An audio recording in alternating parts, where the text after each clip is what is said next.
Kent, why do you feel like your job is something that is so important?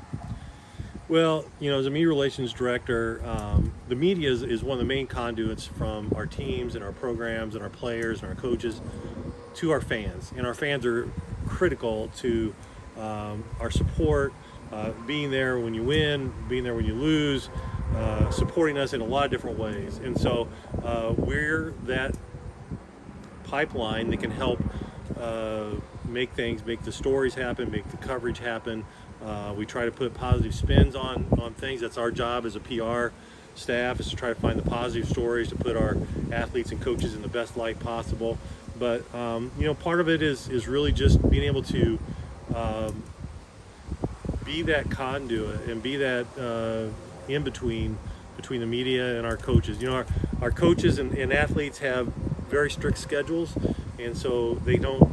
We can help coordinate that to help their schedules when the media want to cover us. And then we're also trying to sell those stories. We're trying to sell the positive stories to the media and to our fans, and help coordinate that. So it's a communication is a priority. It should be on every college campus. It's a way to let your fans know what's happening, to know what the stories are, to get to know those young men and women and the coaches in a personal way. Athletics are, especially at the college level, is a way to keep our alumni connected, our fans connected to the university, and to feel confident that we're doing things in a really positive way. Kent, what's it been like dealing with the NIL? How have you dealt with it as far as the adversity that's been going on? Well, the NIL is one of those situations that I think if we'd have handled it, the NCAA would have handled it differently years ago. We may not be quite the situation we are. I never felt it was fair that for instance, a tennis player could not give tennis lessons, yet a music major could get paid to play in a band, give music lessons, those types of things, and yet an athlete couldn't get paid for what they do. A football player couldn't get paid to participate in a camp, or a basketball player couldn't get paid in a camp, or a baseball player couldn't give hitting lessons, or whatever. Those were things that I wish they would have handled differently a long time ago. So I'm all for our athletes being able to profit off their name, their image, or their likeness. What's happened is obviously it's become a recruiting tool by schools around the country, and so that's not the intent of it.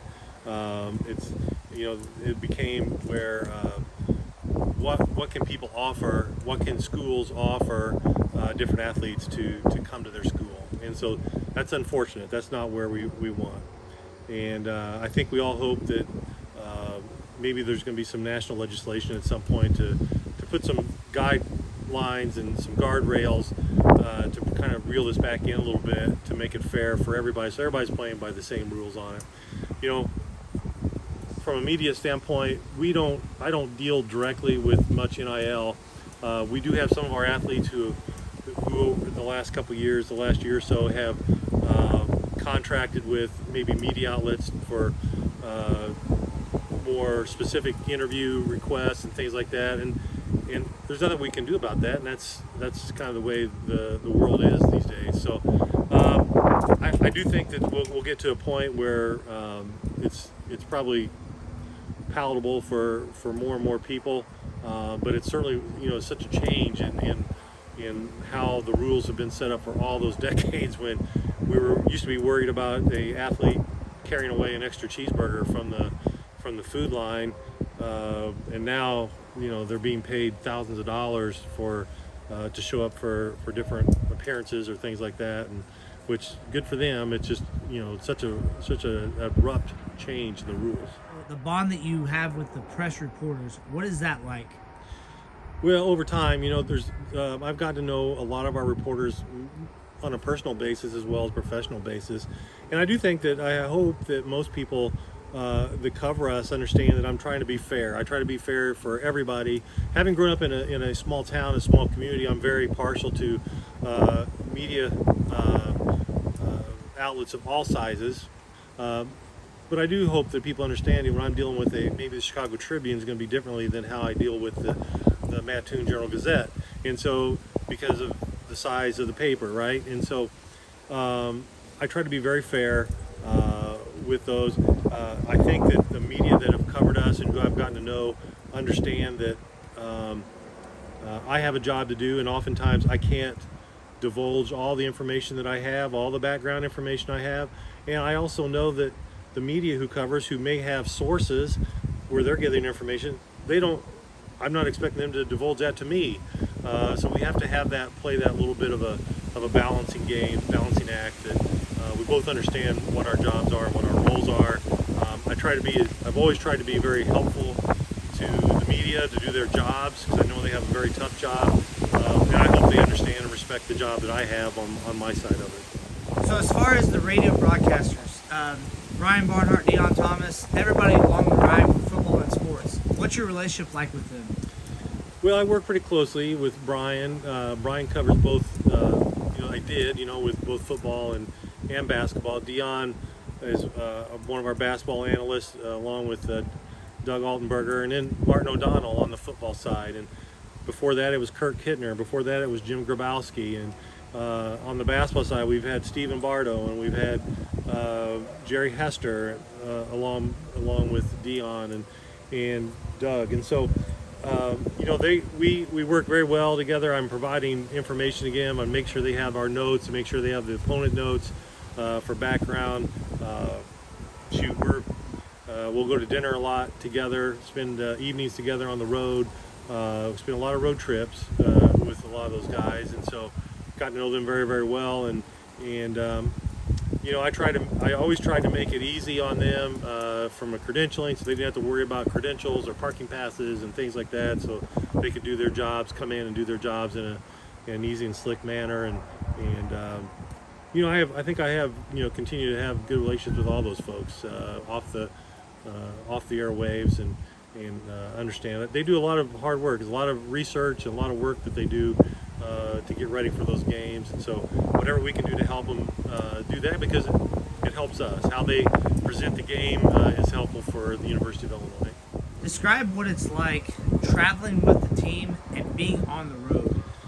Well, one of the benefits at the University of Illinois is that we have a large media contingent, and it's not as big as it once was, when every city in the state had a newspaper and their own beat writers. And so over time that's changed a little bit, but that's also changed where now there's maybe more internet subscription-based reporters. And so we still have a large media contingent that travels and follows our football and basketball teams, and so it's important. One of the roles that we have is to kind of help coordinate that group after games, before games, share information with them. And yet, when we're with the team, you don't want to be the one that causes the bus to be delayed, or to ever cause a problem that the coach or the administrator on the trip has to deal with. And yet we're still trying to make sure that the radio crew they know when you're supposed to be there, and they're not late. And so we don't want to ever mess those things, be part of a problem. We always want to be as part of the solution. But road trips are at some point they're really fun. They're so different. You're with the team. The travel's great. Normally at the University of Illinois, we're very fortunate at Illinois, because a lot of our trips are charter flights and things like that, so it's very easy in and out. That's not the way normal people travel, right? And so we're very fortunate on that. And yet, after a while, it's another road trip away, and you're away from your family or things, and you miss things. And so over time, there's a lot of events that I missed with my family because of the games were on the road. That was part of the life that we chose to do that. But it's you get a lot of really good experiences, and you get a chance to maybe have those discussions and talks and get to know people differently when you're not such a rush at a home event where things are going on and things are happening so fast. And so you get a chance to maybe relax and sit down and talk with some folks. And so those are certainly things that I'll miss, is maybe having those relationships from those road trips. When you're in the press room and I'm in there, when Meyer comes in and speaks, first thing he talks about with the caffeinated, the monster, and this and that. Okay, how interesting of a guy is Matthew Meyer? Well, you know, the caffeine overdose story was one that we were trying to all kind of get our hands around because I don't know that it's a real thing, you know. And so the monster drink, he comes in, he brings two, sets them down in front of him, and obviously became a story. He's a little bit of an enigma, a little different than most people. And, you know, it's unfortunately we only got to know him for a real short time, right? I mean, he got here last summer, got through the basketball season, and basically he was done because he'd already graduated and he was ready to move on to his other thing.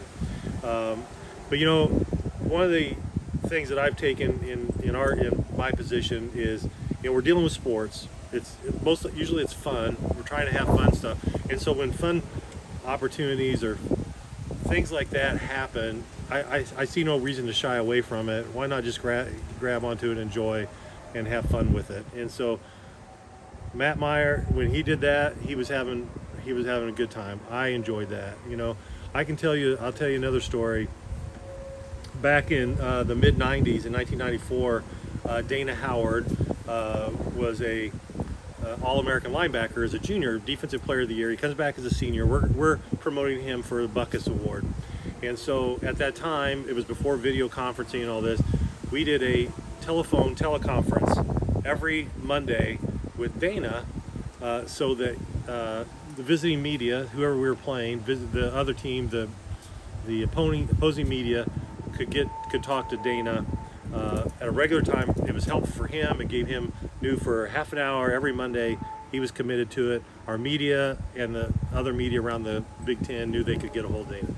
So we had just lost this really tough game to Purdue on the previous Saturday.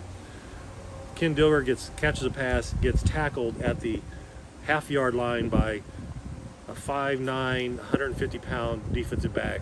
Ken Dilger went on to play in the NFL for years as a tight end. I mean, he was a big guy, and somehow the guy made unbelievable stuff. So we're all pretty disappointed. We have play at Ohio State the next week. So on Monday, the question from Columbus, Ohio was, how will your team bounce back after such a tough and emotional loss? And Dana says, we're going to come back and we're going to win this week. I know our guys are going to bounce back and we're going to win the game in Columbus. And the reporter says, you know, kind of laughs. Well, Dana, you know, I don't know if you really want to say it that way, or you want to say it differently. He gave him a chance. Do you want to say a little bit differently? Because almost like you're guaranteeing a win. No, we're going to go in. We're going to win in Columbus on Saturday. We're going to come back and we're going to go win the game against the Buckeyes in Columbus. And the reporter gave me one. Well, Dana, I mean, are you sure you want to guarantee a win? Because it sounds like you're guaranteeing a win. I mean, I know you think your guys are going to play well. Dana said, we're going to win the game. We're going to go to Columbus and we're going to win this week. So that became the story. That became, and at the end of the day, you know, I think it was somebody asked, is there anything else you want to add, Dana?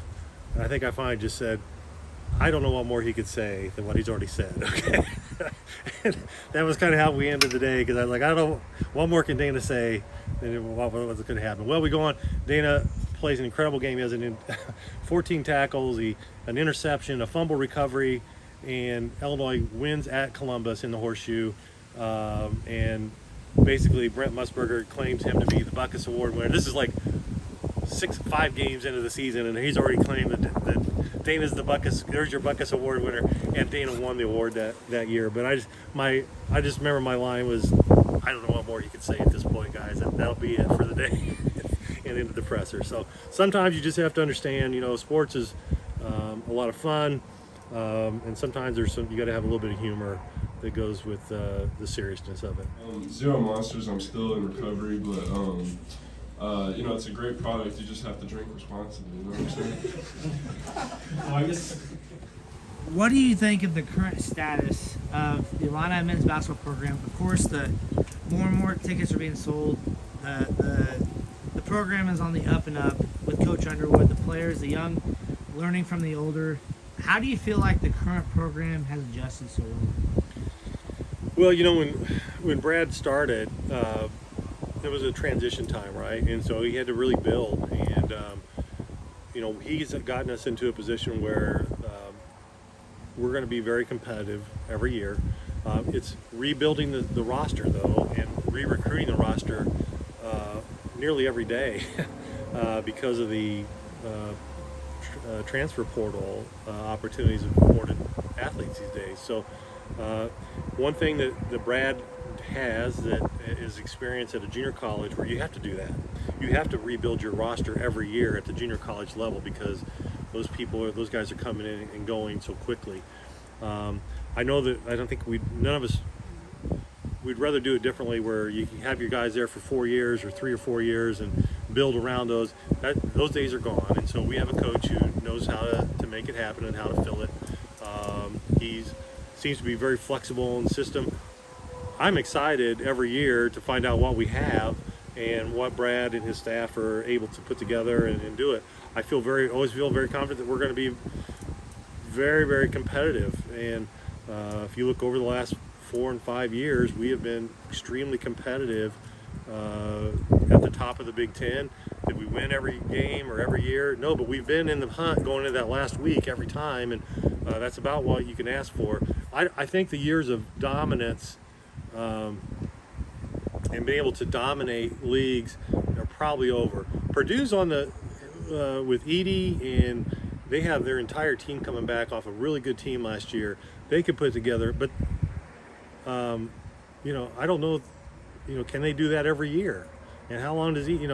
There's limits on all this stuff in today's world with the transfers and opportunities. So, but man, I'm excited every year for basketball. Even the teams that maybe weren't as good, I was always excited to see what we had and to get to know those guys. So I'll be an eternal optimist on our basketball team. The women's basketball program, you hired Coach Shauna Green. How vital of a coach has she brought the program with the excitement level it has now gotten to with Kendall Bostic and the players that she's brought along, but also the energy and the positiveness that she's promised the program now as far as, okay, we want to get to that level. Now what do we have to do?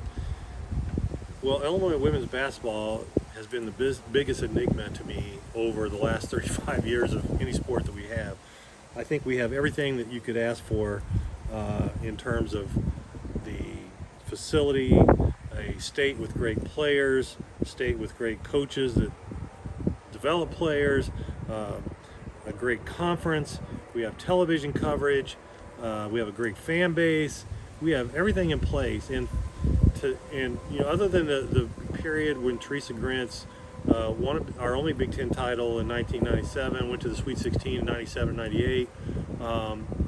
Outside those 2 years, it's really, we haven't competed at the highest level like I felt like we should have, considering what we have in place.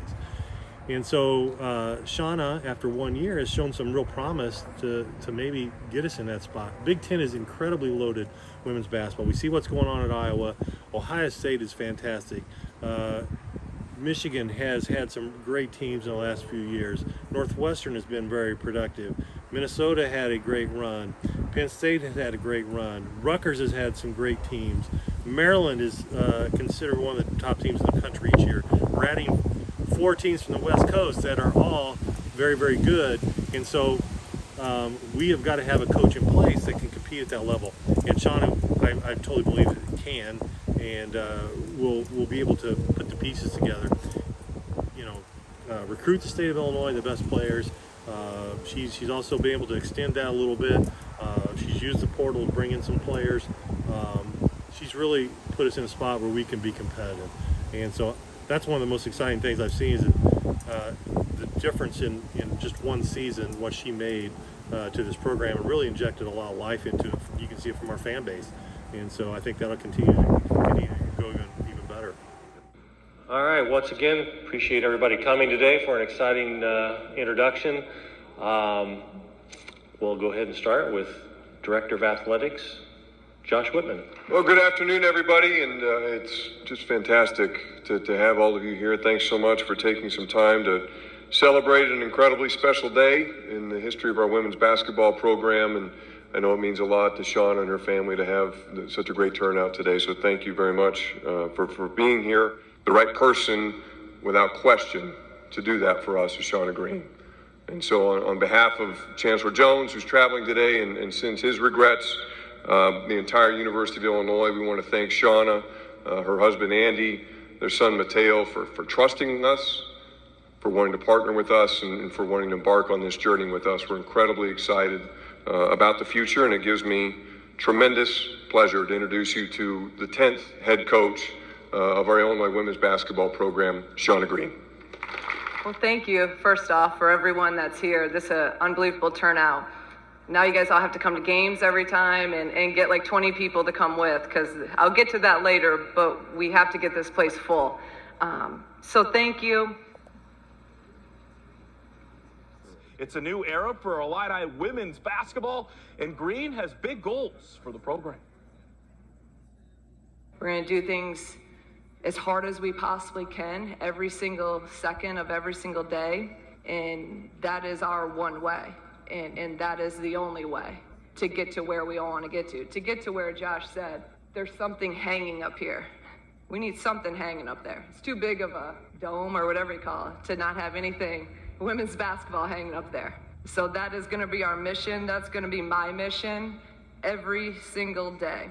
The basketball team played their first regular season game tonight under new head coach Shauna Green, and the Illini put on a show. She finishes strong, and the Brown brothers sitting courtside, they approve, supporting the orange and blue. Beautiful play here as the Illini find Kendall Bostic cutting to the basket.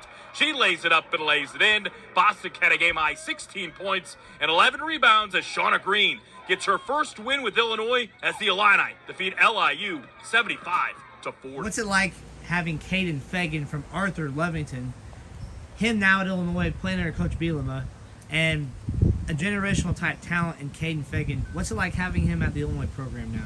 Well, I'm very excited. I was very excited when I knew that we were going to recruit Caden. His grandparents lived in Hammond, the Slades, and so I knew who they were. His mother came along a little bit behind me, and so I had already left Hammond when she was growing up, and so I didn't really get to know her. I don't really get to know her at all. And so Atwood Hammond, and now Atwood Hammond Arthur Lovington, has had a few athletes over time play at Illinois and at other Division I schools, mainly as walk-ons. They've had some track athletes go on, some softball players, that type of thing, but never and some football players who have walked on here at Illinois, but never recruited as a scholarship player.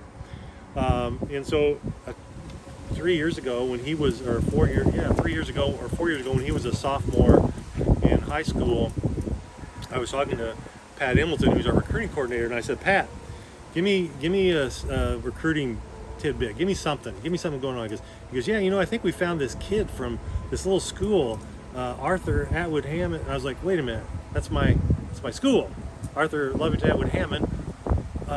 He goes, man, the coach told me that they got this kid who's got really athletic and got a chance, and because I saw his video on basketball, he's really cut. And I was like, wow, okay. So I knew a little bit about Caden's background. I knew his father. His father was a player here. I knew a lot of the background, so I could fill in a little bit to Pat and the staff.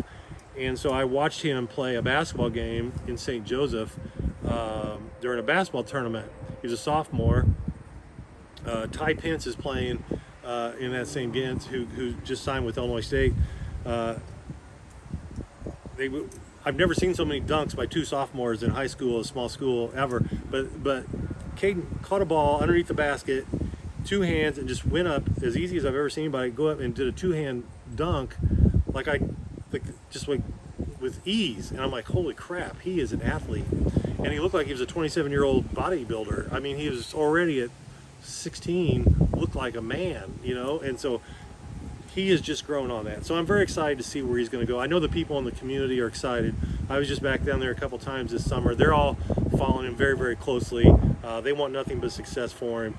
And so, it would be a great opportunity for a lot of hometown pride for those areas, for those little four towns, especially Hammond, because that's where his grandparents I know live and where his mom grew up, to have somebody, to have a native son go on and be successful. So I'm all in on Kate. I hope he has a great career here. He's one of the biggest recruits in the state of Illinois. ALAH running back Caden Fagan had a major decision today. Would he sign with Iowa, Notre Dame, Wisconsin, Michigan, or the Illini? The Night Star chose, look at this, to stay home and wear the orange and blue. This is a massive get for Brett Bielema and his staff. Fagan is a 4-star recruit and is the first from the class of 2023 to commit to Illinois. As a junior with the Knights, Fagan ran for 1,249 yards, tallied 16 touchdowns, and racked up nearly 100 tackles on the defensive side of the ball. Caden says the program has a family atmosphere. It definitely means a lot. Since a little kid, I've always kind of dreamed of playing for Illinois since being so close. The last visit, it just kind of set it in stone for me that I need to go here. And especially they gave me my first offer too, and I wouldn't have probably got those offers if Illinois didn't even offer me. So just to lead the class, just show everybody in the state in my class that this is a place to go. I've heard nothing but grace about how much of an impact you've been on so many younger people when it comes to being a role model. When you hear that, what goes through your mind? Well, it certainly makes you gratified to know that people felt you were a good person and did things in a professional manner and hopefully picked up positive traits along the way. I've always tried to treat people fairly, and one of the great things about the Sports Information Office, the Athletics Communication Office here at Illinois, is that we've had a lot of young people come through. We've had several people who stayed for many years. We had some people that maybe had a chance, after a few years here, move on to bigger and better things, which is great. And so, but I've had the people who have come through our office have been way more talented than me along the way. How they can lay out and design things and come up with notes and ideas. I can maybe give them some starter points on some of those things, but man, we've had some incredibly intelligent people that have just would blow me away with their talent level. And so, which if you can surround yourself with really talented people who are very smart, that maybe makes you look a little bit smarter. They prop me up probably more than I prop them up. But we've been very fortunate. We've had at the University of Illinois, we've had a lot of great people. The students are usually very, very intelligent and very smart. They're very driven. The grad students that we've had come through, the interns, and then all the full-time staff. Those people know how to work hard, and do good jobs. So I've been very fortunate on that part. When you look back on how long you did it for so long and the longevity of your career, what does that mean to you? Well, it does mean a lot. 36 years doing anything is a long time at a certain thing. And so I've said this, the right career found me. I never really was interested in doing anything else in athletics. I didn't want to be an athletics director. I really didn't want to get into fundraising. I found an area that really suited my personality and how I wanted to be engaged in the athletics world. So I'm very fortunate. I worked with a lot of ADs who gave me the opportunity to stay, who brought me in and had a chance to stay, because anytime there's an AD change or a coaching change, my position could change as well. And we've been very lucky that's I've been able to make those calls along the way, that I've been fortunate enough to stay in my spot. So, doing this for a long time and having, there's a lot of people in our world, in our business, who for whatever reason move on, do something else. It's not for everybody. The games and events, like I said, are evenings and weekends, and so you're committed a lot of times to odd working hours and maybe missing family events. For years I worked every Easter at a baseball game, and a lot of times during Thanksgiving or Christmas it's a basketball game or a football game or something that's happening. So there's a lot of events and family things I missed over time. My family usually normally understood what was going on, but that's the life we chose, and it almost sounds like a mobster line, but it's the life we chose. We knew that athletics was going to be a part of it, and so on the other side of that, there's a lot of positives. You know, the events that you're a part of, and the people you get to know, and experiences that you get to have. That's the trade-off. And so I wouldn't have traded it for anything. But yeah, anytime you get to do something for as long as I did, I feel very fortunate. And you know, 36 years is about it's more, almost a third, not quite a third, probably 30% of the history of Illinois athletics. It's a pretty good chunk of time here at the University of Illinois. Tonight, with a big congratulations to an Illinois athletics staple, Kent Brown officially retires today after a 36-year career working in sports information. He spent the past 23 years in charge of Illinois athletics communication. You saw him on our air a lot over the years. The Hammond native seemingly done and seen it all. From Final Fours to Rose Bowls, a wealth of information about Illinois sports. I don't know what he's going to do with all that information now. Congrats to KB there, the press box, and a big smile to go along with it. Derek Burson now is taking over for you at the job. What do you feel like he brings to the table? Well, I was very happy when Josh told me that he was going to elevate Derek into my role that I've had for the last 23 years. Derek has been on my staff the entire time I came back to Illinois, starting in 2000, first as an intern and then as a full-time assistant for the last 22 years. And so he has been our primary men's basketball contact for 12 years probably, and has proven himself to be very, very great candidate for this spot. He's extremely intelligent. I've always been impressed with his basketball knowledge, his PR knowledge. He got a lot of common sense knowledge about him. He and I have worked together very closely all this time, and so I consider him as a rising star in our business, and one that has a lot of respect from the people who in our media and from our coaches and the relationships that he's built. And so hopefully he can just build and make things a lot better than the way I left it. You know, I hope that things are better today than they were 20 years ago, and I certainly hope that Derek, and I'm very confident Derek can take that and really make it even better, because things are changing as quickly as they've changed over the last couple of decades. It will continue to change, and I know Derek will be at the front end, make sure that Illinois is in a great spot there.